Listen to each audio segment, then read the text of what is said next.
Nou, je bent hier nu in Greensland, in Doezum. En dit heet de Bokkenbuurt. En dit is van oudsher een hele oude, arme buurt. En het huis heet eigenlijk de Bokkensprong, want dat was wel een wat nuivere sprong, zeg maar. Want wij gaan altijd in Baren wennen. En wij kwamen niet een keer hier op de Bokkenbuurt. En de andere kant van de nuivere wie, dat het een houten huis wie. En dat had net iedereen. En wat ik wel nuver is dat jou in Greensland wennen en Fries praten. Ja, ik had Fries geleerd bij mijn pa en Beppe. Maar je gaat nooit in Friesland wennen? Ik had nooit in Fries, en nou nog net. Nee, maar je hebt wel een beetje zicht erop. Ja, wel zicht erop, ja. Ja. Ik viel mezelf wel meer Fries als Hollands, zeg maar. Zo. Pas op, Indrek, pas op.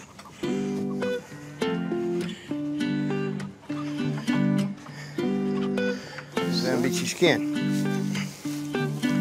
Was net weten hoe vol zijn koos schiet.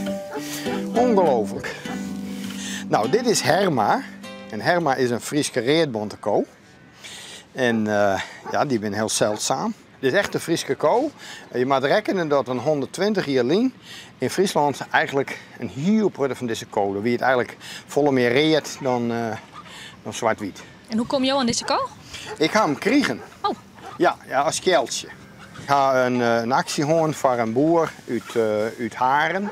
En dat wie in de tijd van de fosfaatruchten. En die had de grootste keppel Fries gereedbond. Die had eigenlijk alleen nog maar Fries gereedbond. En die moest doen wel 80 slachterlitten. En dat is natuurlijk rampzalig voor het ras. En dan hebben we actie viert en uiteindelijk is dat slagen. En het hoede net meer en toen had ze mij een keeltje jong.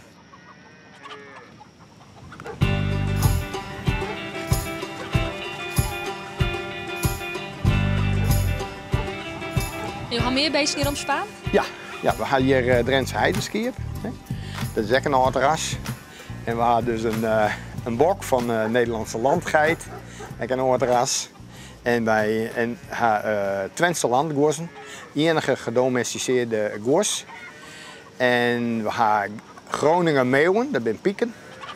En Ardenner rooien, dat zijn kalkoen. Dus het mag wel een beetje bijzonder wezen, wil je hier op het hiem een plakje krijgen. Het is al een prachtige bok. Hij is ook een beetje bruin, hè? Want hij miert hemzelf in de bek. Hè? Ik weet niet of je hem dat weet. Hè? Maar dat doet er dan wat er heel hitsig is. Hè? Maar dat valt nog wel aan.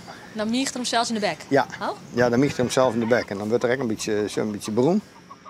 En ik kan hem heel goed naaien aan. Hè? Dat zie ik nog maar net op beeld. Hoor. Nou, ik word me alleen maar naaid. Ja, hè? Ja, zelfs. Hè?